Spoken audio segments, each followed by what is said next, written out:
नमस्कार दोस्तों, sky infinite learning में आपका स्वागत है।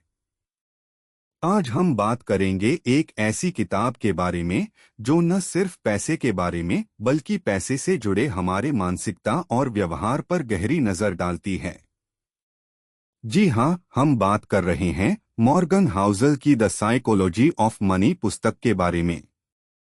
इस किताब में हाउसले हमें बताते हैं कि क्यों हमारे पैसों के प्रति नजरिए का हमारे जीवन पर इतना प्रभाव पड़ता है। Why this book matters? इस किताब को पढ़ते समय आप महसूस करेंगे कि वित्तीय सफलता का रास्ता सिर्फ आर्थिक निर्णयों से नहीं, बल्कि हमारी सोच, समझ और मानसिकता से जुड़ा है। पैसे के बारे में हमारी सोच अक्सर हमारे बचपन, हमारे अनुभवों और यहाँ तक कि समाज की अपेक्षाओं से प्रभावित होती है। इस वीडियो में हम उन मानसिक आदतों पर चर्चा करेंगे जो हमारी वित्तीय स्थिति को आकार देती हैं। आज के वीडियो में हम जानेंगे कि पैसे के बारे में हमारी सोच कैसे गलत हो सकती है, क्यों कुछ लोग पैसे कमाने के बाद भी खुश नहीं होते और कैसे छोटे मानसिक बदलाव बड़े वित्तीय परिणाम ला सकते हैं। तो इस वीडियो को अंत तक जरूर देखें। Chapter 1 no one's crazy. इस अध्याय में हाउसले हमें यह समझाने की कोशिश करते हैं कि हर व्यक्ति का पैसों के प्रति नजरिया उनके जीवन के अनुभवों से प्रभावित होता है। इसका मतलब यह है कि जो एक व्यक्ति को सही लगता है वह दूसरे के लिए पागलपन हो सकता है। उदाहरण के लिए, अगर आपने कठिन संघर्ष देखा है तो आप पैसे को सुरक्षित रखने में विश्वास करेंगे। वहीं जो लोग ज्यादा जोखिम लेने के आदी होते हैं उनके लिए यही सही तरीका हो सकता है। की पॉइंट, आपको यह समझने की जरूरत है कि हर किसी का पैसा खर्च करने और बचाने का तरीका उसके व्यक्तिगत अनुभवों और जीवन परिस्थितियों पर आधारित होता है। इसलिए दूसरों की वित्तीय आदतों पर कोई जल्दबाजी में राय न बनाएं। प्रैक्टिकल एग्जाम्पल, अगर आपके पास कोई मित्र है जो हमेशा बड़ी रकम खर्च करता है और निवेश नहीं करता, तो आप यह सोच सकते हैं कि वह पागल है। लेकिन हो सकता है कि वह व्यक्ति जीवन में पहले कुछ खास अनुभवों से गुजर चुका हो जो उसकी सोच को इस तरह प्रभावित करते हैं। रिस्क। इस अध्याय में हाउसले हमें यह समझाते हैं कि कई बार सफलता केवल हमारी मेहनत और रणनीति से नहीं बल्कि किस्मत और जोखिम से भी जुड़ी होती है। हम अक्सर सफलता को केवल अपनी कड़ी मेहनत का परिणाम मानते हैं, लेकिन कभी-कभी यह हमारी स्थिति और समय पर निर्भर करता है। की पॉइंट, अगर हम अपनी सफलता को हमेशा सिर्फ अपनी मेहनत का परिणाम मानते हैं तो हम उन जोखिमों और भाग्य के तत्वों को नजरअंदाज कर सकते हैं जिन्होंने हमारी सफलता में योगदान दिया। एग्जाम्पल, उदाहरण के लिए, किसी का कोई व्यवसाय अच्छा चलता है क्योंकि उस वक्त बाजार में एक नया मौका आया है जो उसने सही समय पर पकड़ लिया। यह एक प्रकार का भाग्य था। वहीं अगर किसी ने भी वही कदम उठाया होता तो शायद उसे उतनी सफलता नहीं मिलती।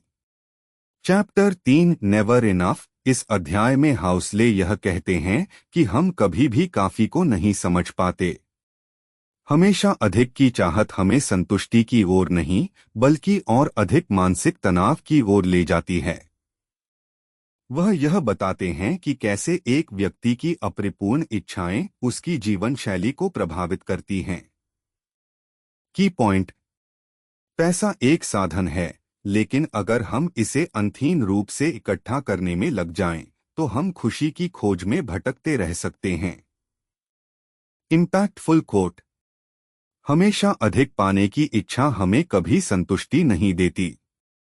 सच्ची खुशी तब मिलती है जब हम अपनी जरूरतों और इच्छाओं को सही तरीके से समझते हैं। Chapter 4 confounding compounding. इस अध्याय में हाउसले यह बताते हैं कि संचित शक्ति कंपाउंड इंटरेस्ट की समझ हमें आम तौर पर नहीं होती। वह यह कहते हैं कि पैसे में बढ़ोतरी धीरे धीरे होती है, लेकिन समय के साथ इसका प्रभाव बहुत बड़ा हो सकता है। यही बात हमारे जीवन के अन्य पहलुओं में भी लागू होती है। की पॉइंट: संचय का प्रभाव केवल पैसे तक सीमित नहीं है, बल्कि यह हमारे रिश्तों, ज्ञान और स्वास्थ्य पर भी लागू होता है। जैसे जैसे समय बीतता है, छोटी छोटी आदतें बड़े परिणाम देती हैं। एग्जाम्पल: अगर आप हर महीने 500 रुपए बचाते हैं और इसे सही जगह निवेश करते हैं, तो यह धीरे धीरे बहुत बड़ा फंड बन सकता है। लेकिन यदि आप इसका फायदा समय पर नहीं समझते, तो आप बड़ी रकम से वंचित रह सकते हैं। Getting wealthy versus staying wealthy. पैसे कमाना और उसे बनाए रखना दोनों अलग अलग चीजें हैं। हौसले बताते हैं कि पैसा कमाने के लिए जोखिम उठाना होता है, लेकिन उसे बनाए रखने के लिए अधिक सतर्कता और अनुशासन की जरूरत होती है। की पॉइंट: यह समझना जरूरी है कि अगर आप अमीर बनने के बाद अपनी संपत्ति को बचाकर रख सकते हैं, तो यही असली सफलता है। प्रैक्टिकल एप्लीकेशन: आपको यह समझने की जरूरत है कि कैसे आप अपनी आमदनी और खर्चों का सही संतुलन बनाए रखें, ताकि आप अपनी संपत्ति को बनाए रख सकें। Chapter 6 tells you win. इस अध्याय में हौसले कहते हैं कि सफलता कभी भी पूरी तरह से एक जैसा नहीं होती। कभी कभी कुछ बड़े मौके होते हैं जो आपके जीवन को बदल सकते हैं। की पॉइंट: यह जरूरी है कि हम बड़े अवसरों को पहचानें और उनका सही तरीके से उपयोग करें। एग्जाम्पल: आपने सुना होगा कि कुछ कंपनियां अचानक सफलता प्राप्त कर लेती हैं, जबकि कुछ कंपनियां सामान्य रूप से चलती रहती हैं। वह सफलता कभी कभी किसी बड़े अवसर का परिणाम होती है, जिसे सही समय पर पकड़ा गया था। Chapter 7 freedom. इस अध्याय में हौसले बताते हैं कि असली संपत्ति वही है जो हमें स्वतंत्रता देती है। की पॉइंट: वित्तीय स्वतंत्रता का मतलब यह नहीं है कि आपके पास अधिक पैसे हों, बल्कि यह है कि आपके पास समय और विकल्प हों।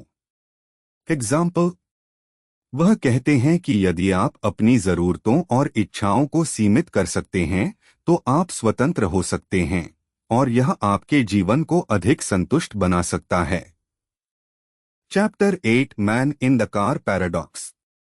इस अध्याय में हौसले हमें यह बताते हैं कि लोग कार और अन्य विलासिता की वस्तुएं क्यों खरीदते हैं। की पॉइंट: हम अपनी संपत्ति दिखाने के लिए चीजें खरीदते हैं, लेकिन लोग हमारे द्वारा खरीदी गई चीजों को उतनी अहमियत नहीं देते। एग्जाम्पल: आपने देखा होगा कि बहुत से लोग महंगी कार खरीदते हैं, लेकिन हकीकत में वह कार खुद उन्हें खुशी नहीं देती, बल्कि वह दूसरों को इम्प्रेस करने के लिए खरीदी जाती है। Is what you don't see. हौसले कहते हैं कि वास्तविक संपत्ति वही है जो नजर नहीं आती। की पॉइंट: लोग जो दिखाते हैं वह अक्सर असलियत से परे होता है। असली संपत्ति वह है जिसे आप छुपाकर रखते हैं। एग्जाम्पल: यह जरूरी नहीं कि जो लोग महंगी चीजें दिखाते हैं वे सच में अमीर हों। असल में अमीर लोग वह हैं जो अपनी संपत्ति को सुरक्षित रखते हैं, जबकि दूसरों को दिखाने के लिए खर्च नहीं करते। कंक्लूजन: इस वीडियो में हमने द साइकोलॉजी ऑफ मनी से सीखे गए महत्वपूर्ण पाठों पर चर्चा की। यह किताब हमें यह सिखाती है कि पैसे के बारे में हमारी मानसिकता कैसे हमारे निर्णयों को प्रभावित करती है, और कैसे हम अपनी सोच में छोटे बदलाव करके अपनी वित्तीय स्थिति को बेहतर बना सकते हैं। फाइनल थॉट्स: अगर आप चाहते हैं कि आपके पैसे आप पर राज करें, तो आपको अपनी मानसिकता को समझना होगा। पैसे का सबसे बड़ा रहस्य यह है कि यह केवल एक साधन है, और उसका सही उपयोग करना आपकी सोच पर निर्भर करता है। क्लोजिंग: अगर आपको यह वीडियो पसंद आया हो तो कृपया लाइक और सब्सक्राइब जरूर करें। हमें बताइए कि आपने इस किताब से कौन सा सबसे बड़ा संदेश लिया। अगले वीडियो में हम फिर मिलेंगे। धन्यवाद।